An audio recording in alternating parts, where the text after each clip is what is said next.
रूप गोस्वामी ने भक्ति के 64 अंग बताए, उनमें 10वां अंग उन्होंने कहा गौ माता की सेवा है।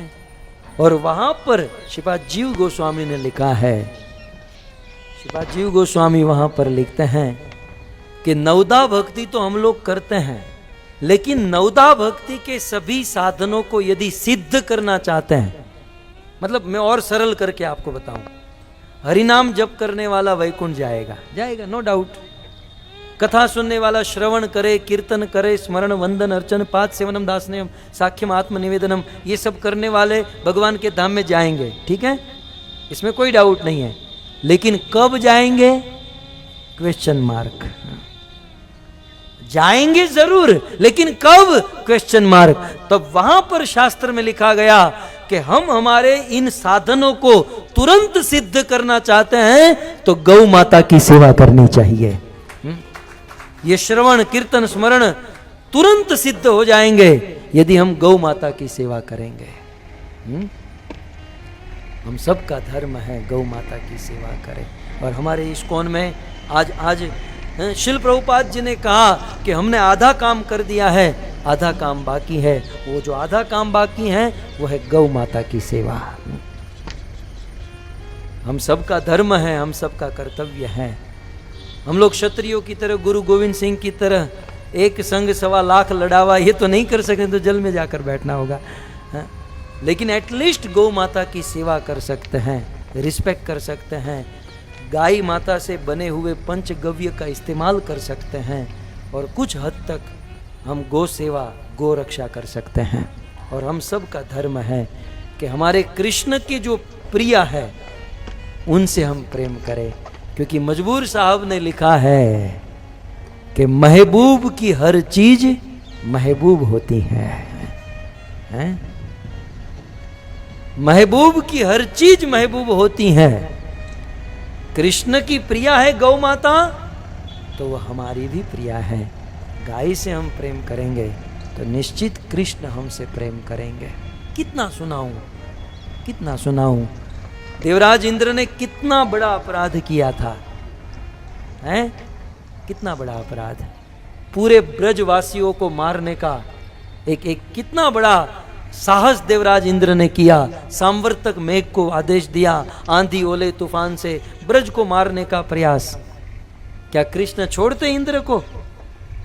लेकिन वह इंद्र सुरभि गाय को लेकर कृष्ण के पास आया। इंद्र का सबसे बड़ा अपराध, लेकिन गौ माता साथ में थी, कृष्ण ने क्षमा कर दिया। हमारे जीवन में भी हमसे बहुत छोटे मोटे अपराध होते रहेंगे, लेकिन गौ माता की सेवा करेंगे, कृष्ण हमें भी क्षमा कर देंगे कि नहीं, जो भी है ये मेरी गाय से प्रेम करता है, मेरी गौ माता की सेवा करता है। मैं कोई चंदा लेने नहीं आया हूं। आप लोग फिर ये मत सोचना कि बस ये अपना निकालेंगे लिफाफा और पैसे मांगेंगे, ये मेरा काम ही नहीं है। मेरा काम है धर्म की जागृति, सनातन धर्म की जागृति। आप जहां गौ माता को देखो, आप जहां चाहो वहां अपनी अपनी योग्यता से गौ माता की सेवा अवश्य कीजिएगा। इतिहास में जितने भी साधु संत हुए, सबने गौ माता की सेवा की है और सिद्ध बने हैं। मैं आपको ज्यादा क्या कहूं, आप भगवान के जितने अवतार होते हैं, गौ माता के बिना इम्पॉसिबल है।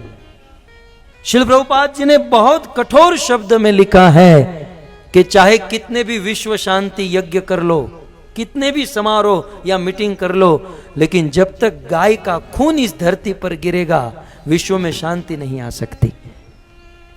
तीसरा विश्व युद्ध होकर रहेगा अभी भी यदि गौ माता की रक्षा न की जाए।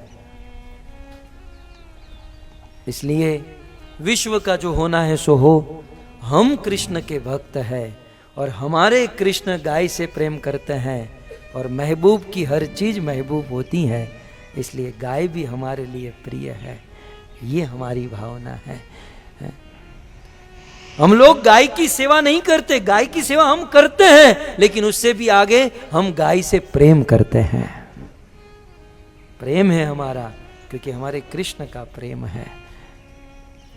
खैर, ये सब कुत्ते के ट्रैक से मैं गाय के ट्रैक पर चला गया, लेकिन कहना जरूरी था कि जो गौ माता को अपने घर पर नहीं रखते हैं और गौ माता को छोड़कर कुत्ते को अपने घर पर रखते हैं। मैं तो सोचता हूं ये कुत्ते को घर पे क्यों रखते होंगे। मुझे तो आज तक, यदि 2 कुत्ते ही रखने तो 2 बच्चे पैदा कर लो यार, आगे चल के माला जप करेंगे, भजन करेंगे, कुछ तो करेंगे। कुछ लोग कहते हैं वफादार होते हैं, क्या वफादार, अब चोरी करने वाला आएगा 2-3 गोली मारकर, जिसको करना है तो करके ही चला जाता है। और दया है तो कुत्तों के समाज में जाकर सेवा करके आ जाओ। मुझे तो आज तक पता नहीं चला। खैर, लेकिन जो लोग कुत्तों को पालते हैं मरने के बाद नरक में जाते हैं और यमराज के दूत उसकी बड़ी धुलाई करते हैं, बड़ी पिटाई करते हैं, बहुत मारते हैं। और जो पशुओं का शिकार करते हैं, जैसे इस व्यक्ति ने पशुओं का शिकार किया है वैसे ही नरक में उसको वैसा पशु बनाते हैं और यमराज के दूत उसका शिकार करते हैं, वो भागता है। इसका अर्थ ये कि हम लोग हमारे घर पर कुत्ते रखेंगे, वैसे ही हमको यमराज के उस नरक में कुत्ता बनकर रहना पड़ेगा।